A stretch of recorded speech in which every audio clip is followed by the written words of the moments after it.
ฮ้ยเป็นอะไรบักเจ้าของทิพย์สภาพสภาพ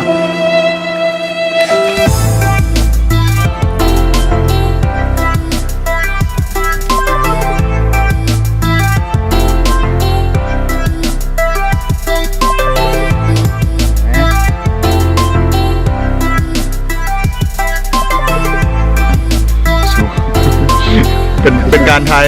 บอกทีว่าเซี่ยวที่สุดสบายดีมื้อนี้พวกเราจะพาไปเดินป่าตั้งแคมป์กันเทื่อนี้ใช้คำว่าพวกเราเพราะว่าเราบ่ได้ไปคนเดียวแล้วเย่ครั้งนี้เราจะเดินทางกันโดยรถจักรสถานที่ที่เราจะไปก็คือภาพประตูซึ่งห่างจากตัวเมืองลาดกระบังประมาณ50นาทีตอนนี้ทำอะไรยังนี่มันลาทาพี่ราคาพี่ใช่ ยวนปักโออากาศอยู่นี่15 องศาเนาะแม่นปะน่ามุ้งแมนติก็เย็นอยู่นี่ใส่เสื้อ3 พื้นนี่เนาะใส่เสื้อ3 พื้นเดี๋ยวเขาจะพาเดินป่าตอนคืนเลยมาตอนมาเนาะมาตอนคืนเนี่ยเขาจะขี่เรือลำนี้ไปลำกลางดูได้จูนซ่อมตัวเฮ้ยขี่สังตัดน้ำรีดใส่ขึ้นบอกไม่เห็นยืนโอ้ช่องคนนั่งมันเป็นอะไรแม่เห็นนี่แม่หายซัวเลยเคาะแม่ก่อนนะแม่ลูกหัวแม่ต้องหาย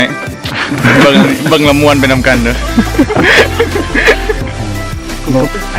นี่กำลังกินมาดีๆแม่เอาดีต่างดาวไปมาข้างไปไทยเนาะนี่ต่างดาวโอ้อันครบอันกินอยู่ครบเนาะยานบางนั้นบ่มีระวังขี้เหงือกก็เห็นขน5ป่าพร้อม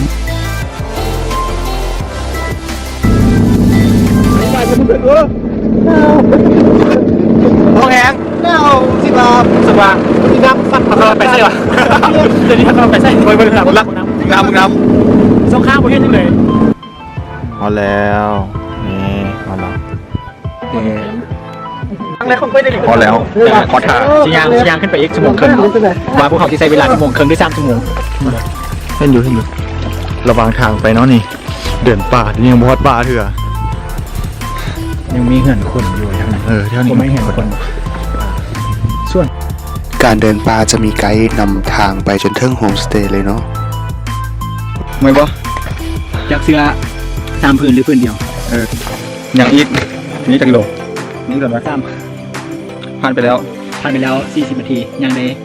โอ้โหครึ่งทางนี่อีก3 กิโลไม่บ่คุณนับโป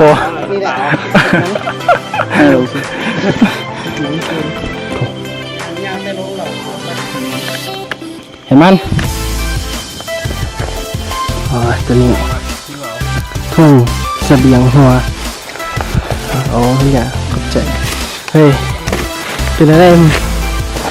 บักเจ้าของทิพย์สภาพโอ้ตายอันนี้ไหวละเดี๋ยวนี้เสบียงหัวกลางทางเปิดน้ำอย่างนั้นเลยอันนี้จะต้องทิพย์เหรอเมื่อยที่บุรอดหรอผมบอกว่าเธอสภาพแต่ละคนเมื่อยเติบมันจักเนี่ยทริปหน้ากูจะไปทะเลทริปหน้ากูจะไปทะเลกูแกล้งมาทะเลฮอตแล้วเนาะเขาใช้เวลาทั้งหมดในการย่างปลาคืน1 ชั่วโมงกับ40 นาทีถึงจะฮอตโฮมสเตย์แต่ถ้าใครชำนาญการเดินป่าเนาะใช้เวลาเพียงแต่1 ชั่วโมงก็ฮอตแล้วพอเขาเก็บวัตถุดิบมาคั่วกินกันมื้อนี้บ่มีไฟฟ้าโลโก้แท้ๆนี่สิเฮ็ดรับโปรตีนเกษตรกับสลัดเก็บให้กิน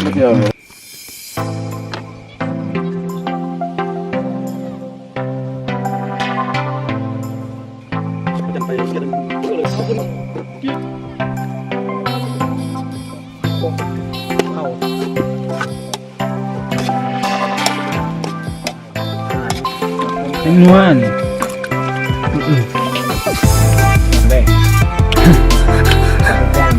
ครับ ไป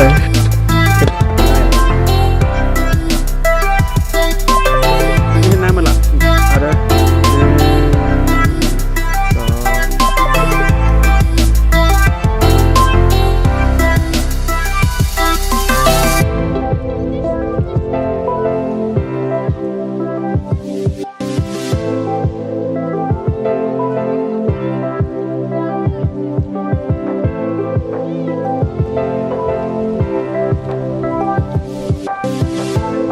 ตอนนี้19 โมง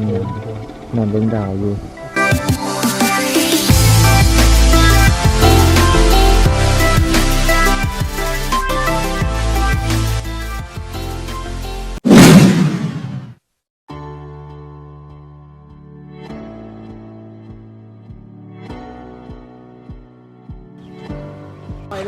อันนี้บอลที่เรานอนเมื่อคืนนี้เนาะนี่ สองสลับตอนเช้า เช้าแล้วกำลังงานไปจุดชมวิวใช้เวลาประมาณ20 นาที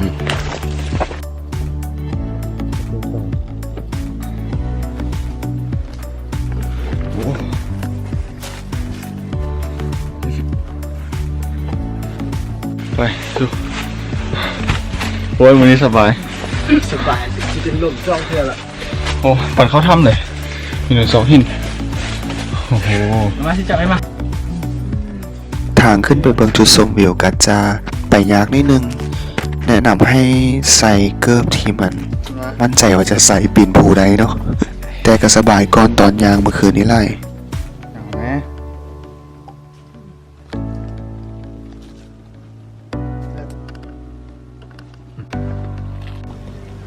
เดี๋ยวนี้เขากลับมาฮอตจอมภูท่าประตูแล้วจุดชมวิว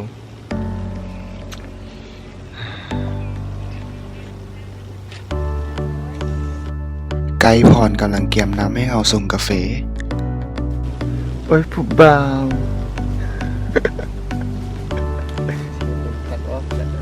จากจุดชมวิวนี้เฮาก็จะเบิ่งเห็น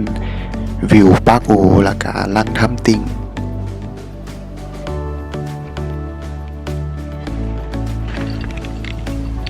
ดีเฮียง จิบกาแฟว้าวเดี๋ยวมาดิบกาแฟถึงกันวิวแล้วเข้ามาเดี๋ยวเป็นไงล่ะ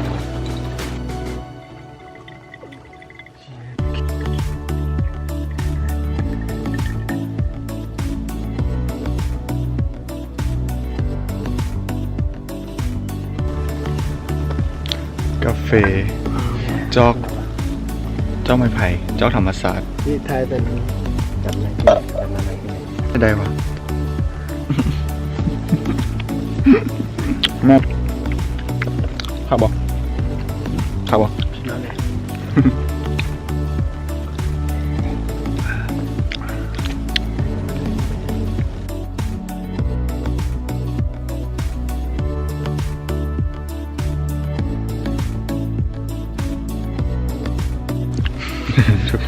กินแต่เศร้า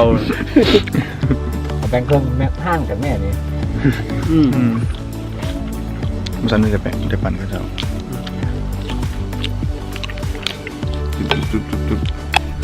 ความรู้สึกเป็นอะไร โคตรคุ้มค่าเลย10โอ้ย ถ้าต้องเอาคนตุ้มตาไอ้ใส่แข้งแต่จริง เดี๋ยวนี้เลยสร้างยาใส่แข้งของหินกันเงินฮานอย ยอมแล้วเดี๋ยวนี้ ทุกทริปเลยท่านี้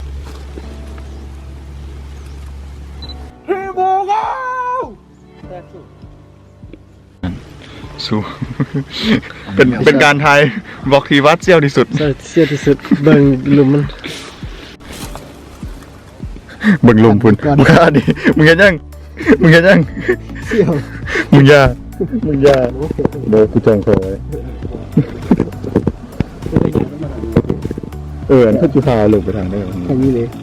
1 2 3 ทีม พวกเรา โอ้เห็นแต่ข้างหน้ากู เกตเป็นยังเกต พุ่นไปอยู่พุ่นเลย เลือกเครื่องมาผิด ครูอย่าเป็น ถ่าย เด้ เอง อ เกือบไปเกือบไป บางนี้บางนี้ดิ เกือบไป เดี๋ยวมาขาด เกือบขาดเตือน หนึ่ง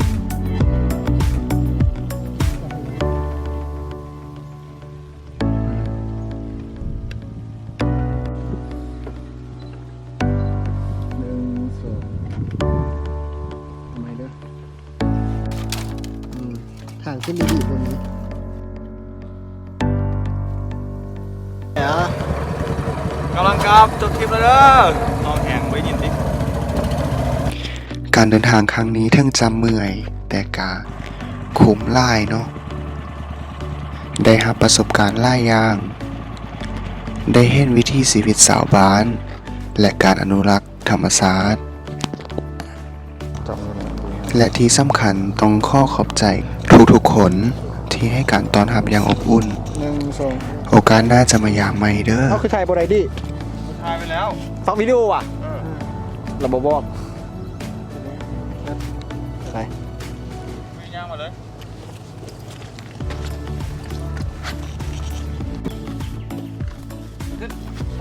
โอ้ยแม่โอ้ยตายยึดเอาโอ้ยแม่ เรื่องเกียร์อ่ะ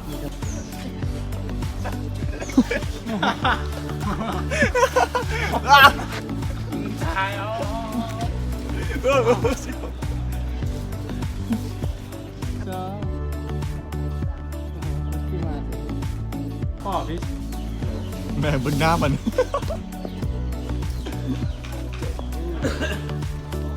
เดี๋ยวเอาได้แล้วเอ้ย หมดแล้ว บัวครับซื้อบัวครับ